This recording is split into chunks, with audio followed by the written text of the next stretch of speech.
നിത്യപിതാവ്, സമാധാനത്തിന്റെ പ്രഭുവായവൻ, ആമേ, ആ സ്വർഗ്ഗം ഈ താണഭൂമിയിലേക്ക് ഇറങ്ങി വന്നത് തന്റെ സൃഷ്ടിയുടെ വീണ്ടെടുപ്പിന് വേണ്ടിയാണ്. ഹല്ലേലൂയ. അതുകൊണ്ട് ഇന്ന് പകൽക്കാലം താങ്കളെ യേശു ക്രിസ്തു സ്നേഹിക്കുന്നു. താങ്കളെ രക്ഷിപ്പാൻ യേശു ക്രിസ്തു, ഹല്ലേലൂയ, താങ്കളെ മാടി വിളിക്കുന്നു. ആ കർത്താവിനെ രക്ഷകനും കർത്താവുമായി ഒന്ന് സ്വീകരിക്കാമോ? ഹല്ലേലൂയ.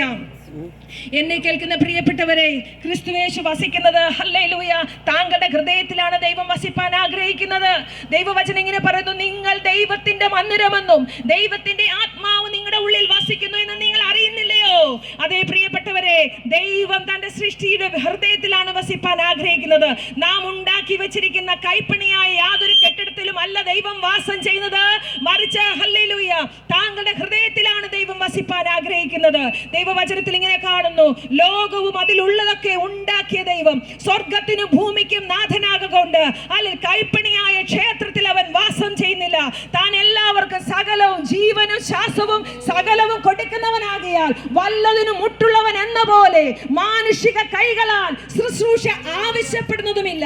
അങ്ങനെയെങ്കിൽ എന്നെ കേൾക്കുന്ന പ്രിയപ്പെട്ടവരെ, നമ്മെ സൃഷ്ടിച്ച സൃഷ്ടാവായ ദൈവത്തെ മനുഷ്യനായ നാം ശുശ്രൂഷിക്കേണ്ട കാര്യമില്ല. ഹല്ലേലൂയ. ദൈവം കെട്ടിടങ്ങളിൽ അല്ല, നമ്മുടെ ഉള്ളിലാണ് വാസം ചെയ്യുന്നത്. അതുകൊണ്ട് താങ്കളുടെ ഹൃദയവാതിക്കൽ നിന്ന് യേശു കർത്താവ് മുട്ടുകയാണ്. താങ്കൾ ആ ഹൃദയം ഒന്ന് തുറന്നു കൊടുക്കാമോ ഇന്ന് പകൽക്കാലം? ഹല്ലേലൂയ. താങ്കൾ എത്ര പാപിയാണെങ്കിലും, എത്ര പാപ സ്വഭാവത്തിന് അടിമപ്പെട്ട വ്യക്തിയാണെങ്കിലും, താങ്കളെ പാപത്തിൽ നിന്ന് വിടുവിപ്പാൻ യേശു ക്രിസ്തു നമുക്ക് വേണ്ടി രക്തം ചിന്തി. ഹല്ലേലൂയ. യേശുവിന്റെ രക്തം സകല പാപവും പോക്കി നമ്മെ ശുദ്ധീകരിക്കുന്ന രക്തമാണ്. അവൻ വചനത്തിൽ ഇങ്ങനെ പറയുന്നു, അവന്റെ പുത്രനായ യേശുവിന്റെ രക്തം സകല പാപവും പോക്കി നമ്മെ ശുദ്ധീകരിക്കുന്നു. ഈ രക്തം ശുദ്ധീകരിക്കുന്ന രക്തമാണ്, നീതീകരിക്കുന്ന രക്തമാണ്.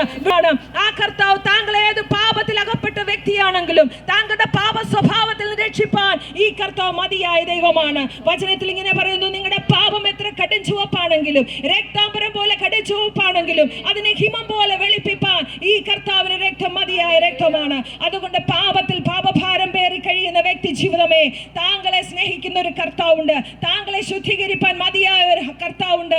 ആ കർത്താവ് നമുക്ക് വേണ്ടി അവസാന തുള്ളി രക്തം ഊറ്റി തന്ന ദൈവമാണ്.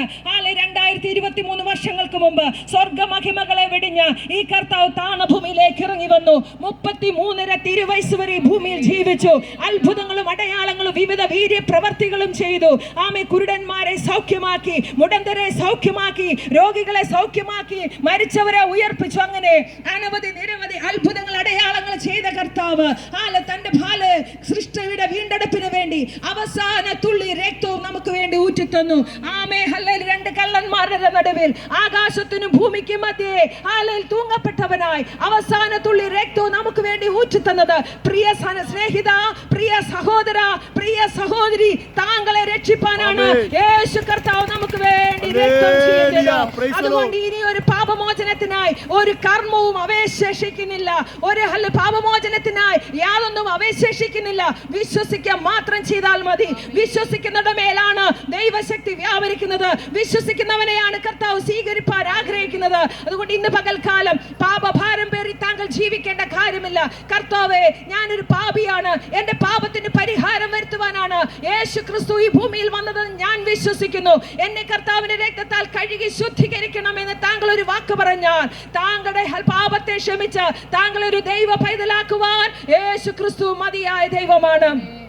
അതിനാത്രേ തന്റെ പിതാവായ ദൈവം തന്റെ പുത്രനെ ഈ ഭൂമിയിലേക്ക് അയച്ചത്.